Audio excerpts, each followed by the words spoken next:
bem com vocês? Eu fiz a live no Instagram na semana passada falando sobre a série completa, inclusive o quarto livro que ainda não tem resenha aqui, eu ainda não gravei pra vocês, mas pra me preparar pra live, eu resolvi assistir as minhas resenhas antigas dessa série, e a série que eu tô falando é os Roxby, e basicamente eu reparei que eu parei no meio do caminho. Eu fiz o 1, Because of Miss Bridgerton, eu fiz o 2, The Girl with the Make-Believe Husband, e eu não fiz o 3, The Other Miss Bridgerton. Então, como eu acabei relendo este livro aqui, então, Um Cavalheiro a Bordo em português, eu resolvi fazer a resenha pra vocês, porque, né, mais fresca do que isso, eu acho que é impossível. Eu reli esse livro em menos de 24 horas e foi na sexta-feira. Eu comecei a ler na sexta-feira, eu terminei 4h30 da manhã do sábado. Pois é, eu não dormi muito naquela noite. Mas, de qualquer maneira, então, vamos falar do terceiro livro da série Roxby, da Julia Quinn. Então aqui a gente vai conhecer o Andrew James. Então, ele é entre os 5 filhos do casal Roxby, ele é um dos mais jovens, então ele é não o mais jovem, que é o Nicholas, ele é o segundo mais novo, então ele é o Andrew. O Andrew, na verdade, ele começou, como ele não é herdeiro, como, né, ele tá bem distante de ser herdeiro, ele entrou na marinha, então ele foi participar da guerra, etc. Só que na marinha ele sofreu um acidente, ele teve que sair, então ele teve que sair da posição dele, mas ele era muito bom e ele realmente gostava da marinha, ele era um bom marinheiro, soldado e etc. Então o governo inglês resolveu que não deveriam desperdiçar o Andrew como uma vantagem e resolveram colocar então ele como um corsário, porém ele também, né, participava da parte então das relações exteriores. Então ele é meio que ele é o correio das mensagens secretas do governo, basicamente é isso. Então o Andrew, ele vira, aspas, vira, né, porque ele nunca abre mão da realidade dele, mas ele é conhecido então como Capitão Andrew James e ele é o capitão então do navio chamado Infinity. O Infinity é um navio, não exatamente pirata, mas eles são corsários. Então eles ficam transportando mercadoria basicamente da Inglaterra para Portugal, para Espanha, nunca saindo muito da Europa. E essa é a vida do Andrew, e ele ama a vida no mar. E ele trata super bem os marujos, sei lá qual é o nome disso, mas as pessoas que vivem no barco dele e trabalham para ele são super bem tratadas, etc. Numa dessas, então, a gente tem a nossa heroína, então, em inglês, a outra senhorita Bridgerton. A Poppy tá em Charmouth, não sei qual é o nome, mas ela tá, tipo, numa cidadezinha X, no interior da Inglaterra, e visitando uma amiga, ficando lá com ela, porque a amiga tá grávida, etc e tal, e ela não tava muito afim de continuar em Londres, porque tudo é muito chato, ela tem um alto nível de tédio nessa vida. Então ela tá na casa dessa amiga dela, Elizabeth. Só que assim, tipo, ficar com uma grávida não é a mais emocionante dos rolês, né? Porque basicamente a grávida fica dentro de casa. Então, uma criada da Elizabeth, que é amiga dela, e ela ficam passeando pela cidade de vez em quando, etc e tal. E num desses passeios, então, neste dia, a Poppy resolveu, né, dar um balão na criada. Então, ela fala pra criada, não, você é super legal, etc e tal, então vamos fazer assim, você tá cansada, eu sei que você tá, mas eu ainda quero andar por aí. Então a gente faz assim, você senta nesse café e você fica aqui um minutinho. Quer dizer, não era um café, né? Era uma casa de chá na época. Mas basicamente você senta nessa casa de chá, eu vou pagar chá pra você, etc e tal. E enquanto isso eu vou dar um rolê, daqui a pouco eu volto, tudo sob controle, tudo maravilhoso, ninguém nunca vai precisar saber disso.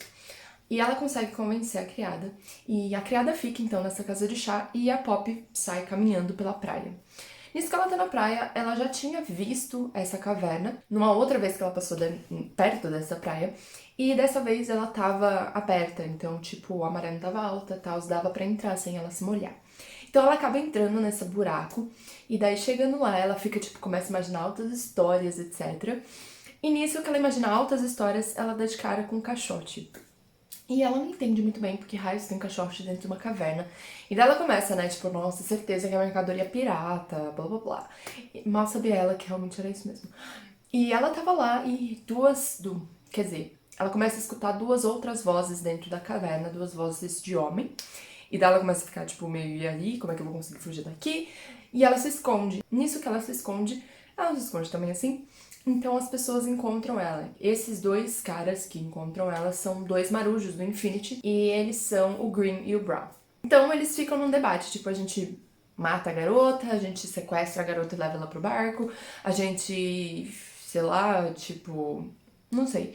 E eles resolvem então catar a Poppy, deixá-la desacordada, obviamente, e levá-la até o Infinity pro capitão deles decidir o que ia fazer com a garota. Então ele leva a jovem dentro de um saco até o barco e larga a garota na cabine do capitão. E o capitão não tá lá. Ele tava, tipo, sei lá, finalizando os rolês dele. E ele tinha pedido pro Brown e pro Green irem buscar um caixote de conhaque, ou 2 caixotes de conhaque, pra ele poder levar na viagem que eles iam começar nesse mesmo dia. Obviamente, quando ele chega, ele não tem ideia de quem é essa moça, e a moça não está dando a identidade dela, né? Tipo, oi, tudo bem, sou fulano de tal. Então, eles não sabem quem é essa garota, mas essa garota tá lá, basicamente sequestrada, na cabine do capitão. Logo que o Andrew chega, ele já tenta, então, entender qual é que é, mas ele sabe de uma coisa, ele não pode deixar a garota pra trás, porque pode ser que ela conte para as autoridades, pode ser que ela, sei lá, roube a caverna ela mesma, pode ser que ela destrua a caverna, sei lá.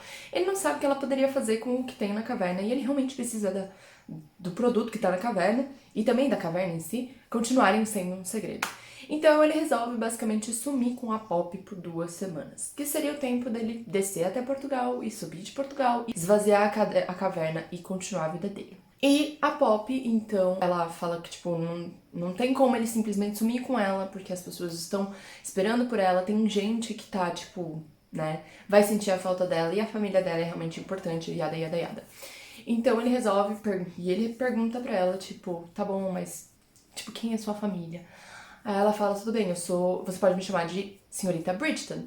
E a hora que ela fala que ela é Senhorita Bridgeton, ele quase tem um ataque do coração, porque basicamente ele é um Rokesby. E os Rokesby e Bridgetons são basicamente família. Literalmente eles são família porque neste livro, há 7 anos atrás, aconteceu o primeiro livro dessa série em que a Billy Bridgeton casa com o George Rokesby. Então, pois é, eles são basicamente família.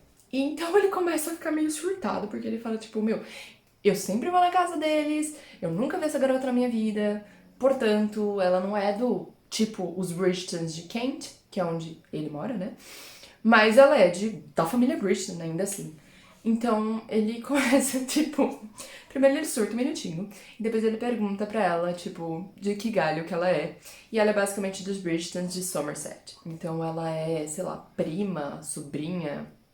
Acho que ela é prima. Ela é prima da Billy. Mas, né, ele não faz essa conexão imediata. Mas de qualquer maneira, então ele fala, tá bom, ferrou.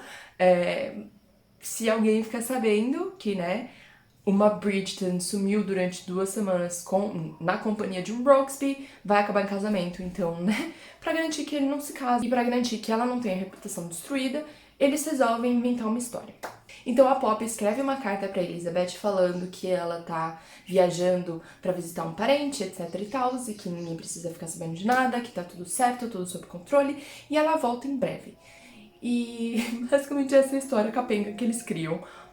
E depois eles vão embora. Essa é uma história que acontece 90 a 75% ao, aliás, 85% a 90% dentro de um barco, especificamente dentro da cabine do capitão, porque nessa época, então, que a gente tá falando, em 1700 e bolinha, 1800 e bolinha, ter uma mulher dentro de um barco, ter uma mulher dentro de um navio, era muito azar.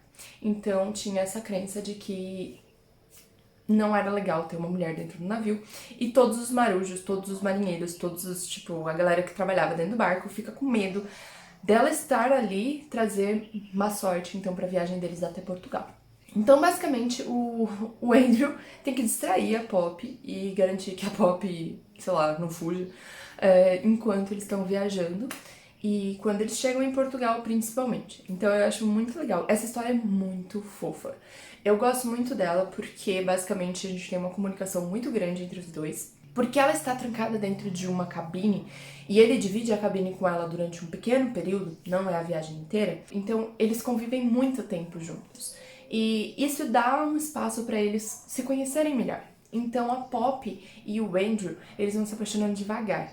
E cada vez que vai criando um vínculo a mais, você consegue acompanhar esse crescimento. Não é uma história de amor à primeira vista, não é uma história de repente eles estão apaixonados e ninguém viu de onde isso veio. Não é uma história de que eles se odeiam, depois eles se amam, de repente. Então é um caminhar bem gostosinho de ler e essa história, assim, é uma delícia. O Andrew, por mais que ele ache que a Poppy ter acontecido, a Poppy ter surgido na caverna, a Poppy estar ali, é um desastre, principalmente considerando que a Poppy é uma Bridgerton, vai caminhando pra uma amizade que vai caminhando pra algo a mais. Por mais que, né, a gente tenha luxúria no meio do caminho, mas assim, faz parte de todo o rolê. E a mesma coisa pra Poppy. Por mais que ela queira odiar o Andrew, porque o Andrew forçou ela a ficar dentro, a, tipo, ser sequestrada. E ela segura isso na cabeça dele muito tempo. Mas basicamente a gente vê também o caminhar dela aceitando o fato de que ele não tinha muita escolha. Então é isso. Eu amo esse livro, eu acho esse casal muito gracinha. Entre os 4 livros da série Brooksby, porque basicamente são 4 livros da série, e eu não gosto de falar que um é favorito, outro é favorito, antes de eu ter lido um pouquinho mais da série. Mas mesmo antes de lançarem o 4º livro, eu já achava esse o favorito da série. Atualmente não é mais, atualmente o 4º livro, então Uma Noiva Rebelde, é o meu favorito, mas esse daqui é muito fofo e assim, é muito gracinha. Tem várias marcações, eu aproveitei. Foi a primeira vez que eu li em português, é verdade, eu nunca li nenhum, quer dizer, esse é o primeiro que eu leio da série em português. Como eu leio em inglês e, sinceramente, eu só compro essas edições pra ter na minha estante e por causa da capa, porque o trabalho de capa da Arqueiro é fantástico. Eu nunca tinha lido nenhum deles em português e posso afirmar que a tradução do livro é muito boa. Sim, a Arqueiro tira algumas, né, licenças poéticas na hora de traduzir, mas eu acho que é pra trazer o jeito da escrita, o jeito da fala mais próximo do nosso, porque senão ia ficar muito chato e muito formal.